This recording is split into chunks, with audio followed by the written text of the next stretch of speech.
apetraka eo anivon'ny antenimiera amin'ity fotoam-pivoriana ity ny mikasika ilay fifanarahana iraisam-pirenena momba ny loto an-dranomasina vokatry ny loko amin'ny sambo mba ho lasa lalàna ampiarina eto Madagasikara.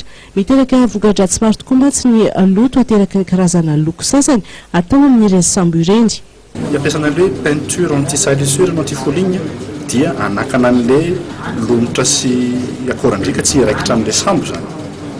Hoe vao mipetraka eo izy dia mihina amin'ilay peinture dia maty dia milatsaka any anaty rano. Dia ny problème de peinture anti-salissure misy poizina ao anatiny.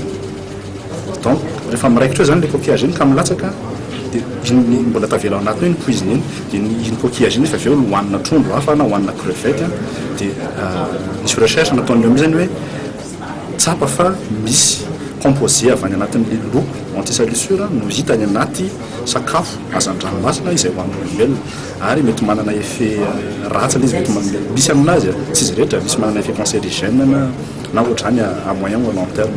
Dia zay zany mahatonga ny ONU naka n'ity convention internationale ity mba ho sakanana ny fampiasana ny peinture anti-foligna avy tanazy anti-salissure nuisible mba limitena na anafoana tanteraka ny risque ny pollution an-dranomasina. Nisokotra androany ny atrikasa entina handinihana n'ity fifanarahana iraisam-pirenena ity sy ny vokadratsin'ny loto an-dranomasina ny avy ao amin'ny ministeran'ny fifanarahana ny sampandrarano mikasika ny fifamoivoizana an-dranomasina ny Apmf no mikarakara n'ity atrikasa ity.